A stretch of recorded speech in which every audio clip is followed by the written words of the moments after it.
अगर घर में लड़की की शादी हो और फूफा जी पहले से ही नाराज चल रहे हो तो घर के बाकी लोगों को मिलकर माहौल शांत कराना चाहिए, तमाशा नहीं बनाना चाहिए।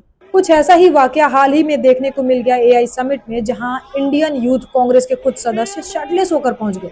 उनके हाथों में जो शर्ट थी उस पर पीएम इज कॉम्प्रोमाइज लिखा था और मोदी व ट्रंप की कुछ फोटोज भी लगाई गई थी। और फिर यही लोग कहते हैं कि मोदी जी तानाशाही करते हैं, डिक्टेटरशिप करते हैं। अरे डिक्टेटरशिप होती तो आप ये कुछ कर ही नहीं पाते जो आपने कर दिया। और सच कहूं तो इस तरीके के विरोध ना समझ से परे हैं। अपोज करना डेमोक्रेसी का एक इम्पोर्टेंट पार्ट है, लेकिन कहाँ कर रहे हैं, कैसे कर रहे हैं, ये उससे भी ज्यादा इम्पोर्टेंट है। और सबसे ज्यादा शॉकिंग यह रहा कि इसे प्रॉपर वे पे सोशल मीडिया में शेयर भी किया गया है, पोस्ट भी किया गया है। सीधी सी बात है, आप लेफ्ट विंग से हो, राइट विंग से हो, कोई फर्क नहीं पड़ता। जो गलत है वो गलत है। पूरा वर्ल्ड हमें देख रहा है और ऐसे में ऐसी हरकतों के कारण आप अच्छे होकर भी कभी भी चुनाव नहीं जीत पाते। जो भी एआई समिट में हुआ उसका मतलब यह बिल्कुल नहीं है कि वहाँ कोई भी इनोवेशन नहीं हुए या कुछ भी अच्छा नहीं था।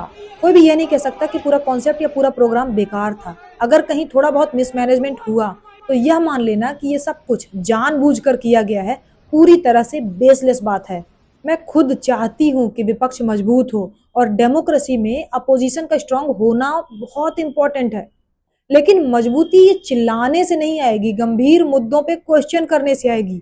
और ऐसी बेहुदा हरकतों से तो बिल्कुल नहीं आएगी। कभी कभी सच में लगता है मोदी जी का विरोध करते करते ये लोग देश के विरोध में खड़े हो जाते हैं और इन्हें खुद रियलाइज भी नहीं होता। बिहार के चुनाव में जो परिणाम सामने आए वैसे हाल हर राज्य में हो सकते हैं, क्योंकि विपक्ष का काम मुद्दे उठाना होता है, अपनी ही बेइज्जती करवाना या देश की बेइज्जती कराना या बेवजह के नए नए विवाद खड़े करना नहीं।